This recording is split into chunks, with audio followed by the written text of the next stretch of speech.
So what we are looking at today is what we call deductive reasoning. So before we get started, what I want you to do is take a look at what our goals are for today. So our goals are that we become familiar with the process of deductive reasoning and that we learn the relationship between inductive and deductive reasoning. So we talked about inductive reasoning in lesson 2.2.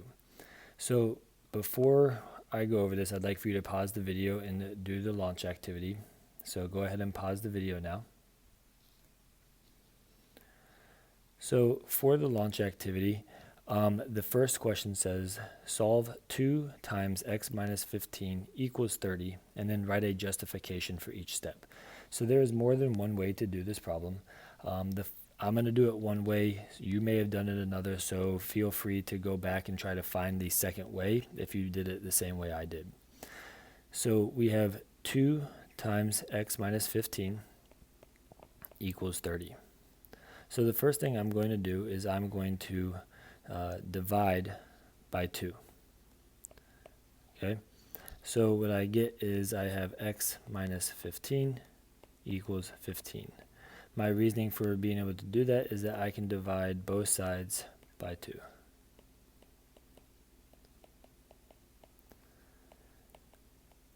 My next step would be that I would need to add 15 to both sides. So if I add 15 to both sides, I get x equals 30. So my second reason, the reason I can do that is because I am adding 15 to both sides. And so what happens is I have now solved that equation, and I've been able to justify both steps by statements that we know are true. Okay, so part B of the warm-up asks you to find the next number in this sequence. We have 3, 5, 8, and so our goal here is to find the next number. So to find the next number, what you may have noticed is that if in order for me to go from 3 to 5, I would add 2. Then to go from 5 to 8, I would add 3. So logically, what would follow from that pattern is I would probably add 4 to the next number, or to the previous number. And in this case, I would get that the next number in this sequence would be 12. Okay? So if we were to explain how we got our answer, we'd say something along the lines of, noticed we add the next counting number to the previous number. Okay, and so what we just did here is we actually used 2 different types of reasoning. Okay, in the first case we used what was known as deductive reasoning, and in the second example we used what is known as inductive reasoning. And so the difference between these two, for deductive reasoning, what we are doing is that we are showing that we are drawing a conclusion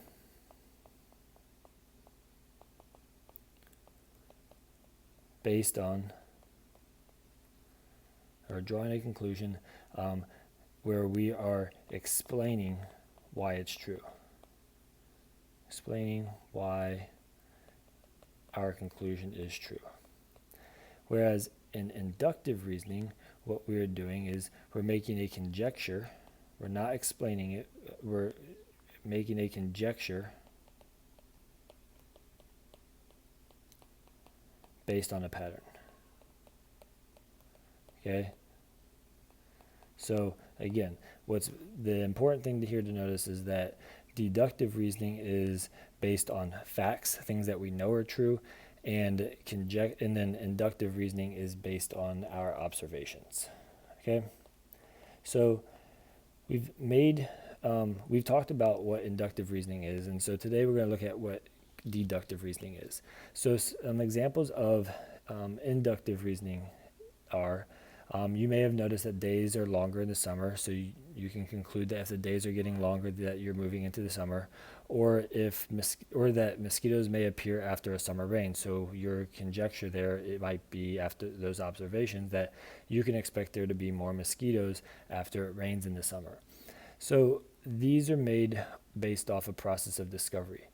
Now, in deductive reasoning, what the process is we're showing that certain statements follow logically from agreed upon assumptions and proven facts. So what we're doing is we're trying to present our argument in an orderly way to convince ourselves or someone else that our conclusion is true. Okay, so we're going to jump down here to example A. And again, this is similar to what we just did in the warm-up. We want to solve for x and explain why our answer is true as we move through here. So the first thing that I would do here is I would write down 6x plus 3 plus 4x plus 2 plus 7 equals 42 minus 5x. And the reason that I'm able to do that is the distributive property. So if someone wants to understand why this is true, we'd tell them that we use the distributive property, which we've proved is true in Algebra 1. So then after that, what we would have is 6x plus 4x is 10x. 3 plus 2 plus 7 would be plus 12. And then we'd have equals 42 minus 5x. And for this step, what we did was we combined like terms. And again, we know that that is something that is true from our previous studies in math. So we combined like terms.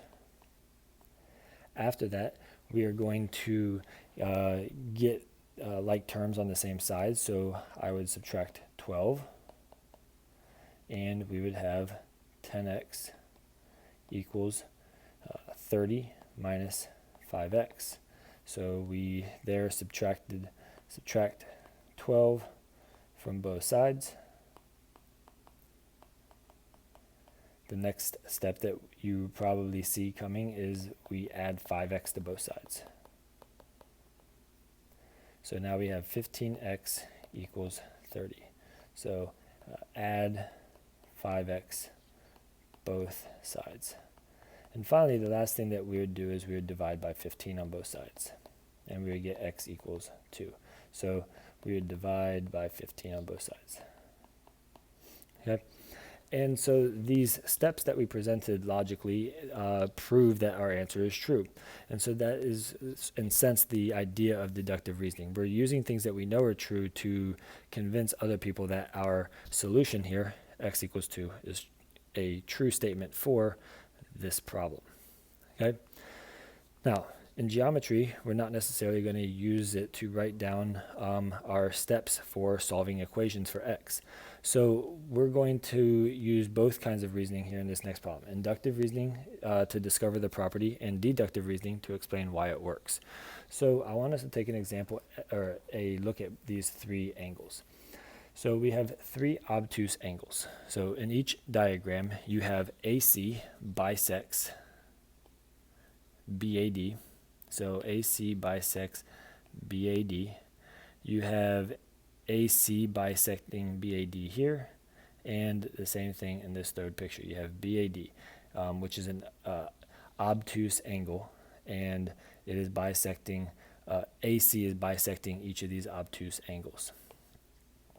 So we want to complete this conjecture right here. It says, if an obtuse angle is bisected, then the two newly formed congruent angles are what? We're going to fill in the blank.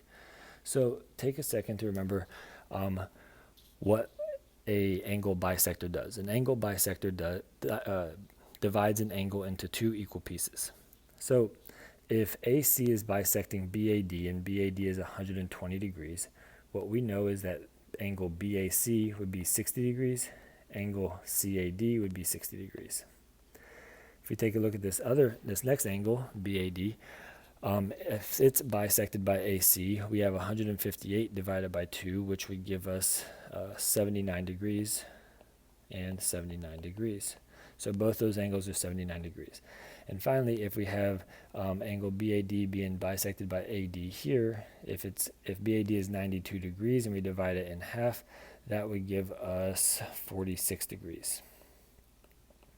And so hopefully what you notice about these angles when we've bisected them is that the resulting congruent angles are all acute angles. okay? Now, what we want to do is we want to, show why this is true. We want to prove why this is true, okay? We've made our conjecture based off of inductive reasoning. How do we prove it based off of facts that we know? So what we're going to do is we're going to say that the measure of angle BAD is obtuse, okay? What do we know about an angle measure? An angle measure is less than 180 degrees, okay? So we know that our measure of our angle, any angle, is going to be less than 180 degrees. Let me write that better. So the measure of an angle is less than 180 degrees. Now, if we take that angle bisector, or if we bisect this angle, what we are doing is we're, multiplying or dividing this angle in half. So what we would say is we're going to take half of the angle measurement, and if we multiply one side by 1/2, we have to multiply the second side by 1/2. So what that gives us is half of our angle measurement has to be less than 90 degrees, because half of 180 degrees is 90 degrees. So what this tells us is that no matter what, our new angle that we bisected is going to be less than 90 degrees. And so that is an example of how we can use deductive reasoning to prove our conjecture is correct. Now, inductive reasoning is going to allow you to discover new ideas based on observed patterns. Deductive reasoning can help explain why your conjecture is true. So this right here is the big reason, or big difference between these two types of reasoning, okay? Now, we are going to come down and look at this investigation. So,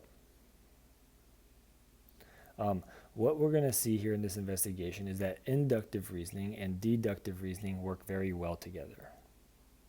Okay, so oftentimes when you're trying to prove something, you're going to use both inductive and deductive reasoning. We're going to use the inductive reasoning to form a conjecture, and then we're going to use the deductive reasoning to explain why it's true. So first off, if we look at this, I have given you the line segments here. It says in each line segment, AB is congruent to CD. It says from the markings on each diagram, determine the lengths of AC and BD. What do you discover about these line segments?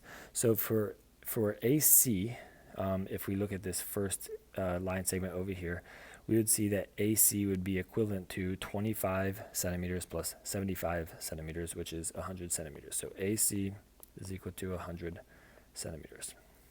Okay. Then BD, in this case, would be equal to also 100 centimeters. All right.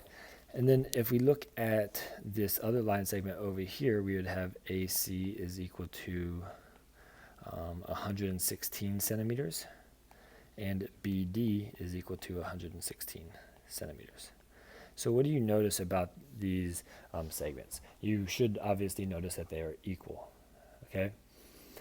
So we're going to look at another one. It says draw a line segment, label it AD, place your own points B and C on AD so that AB is congruent to CD. So I've gone ahead and I've given you what this drawing would look like.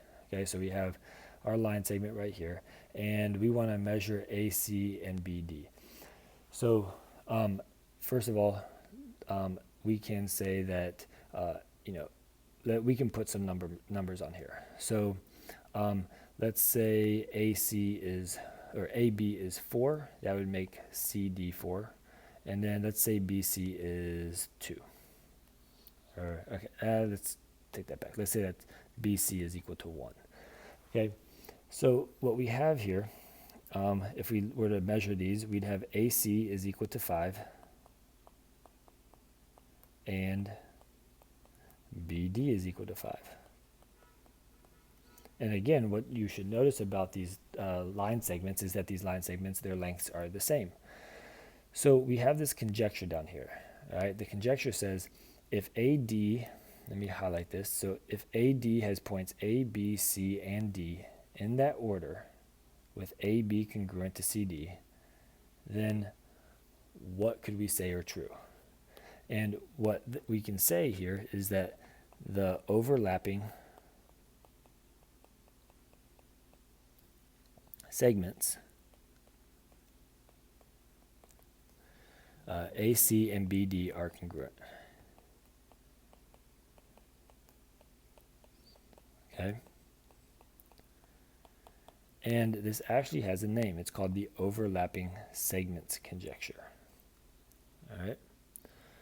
So, that is how we can use deductive reasoning or inductive reasoning to come up with a conjecture and then prove that based off of, our deductions for deductive reasoning. Now,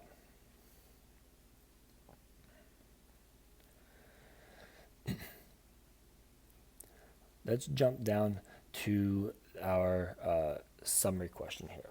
So it says, is deductive or inductive reasoning used to discover a conjecture? Okay, so the big thing that you want to make sure you understand here is for inductive reasoning is going to be used to discover. Okay, you're going to make observations and then you're going to, based on those observations, come up with a conjecture. Okay, deductive reasoning is going to be used to explain why something is true. All right, explain why the conjecture is true. And so that is the big takeaway from this lesson is what is the difference between those two types of reasoning. So there is an extra example here for you to look at if you want. You can try that, and if you have questions about the extra example, you can go ahead and message me and we can go over it. But that is the general idea of deductive reasoning versus inductive reasoning.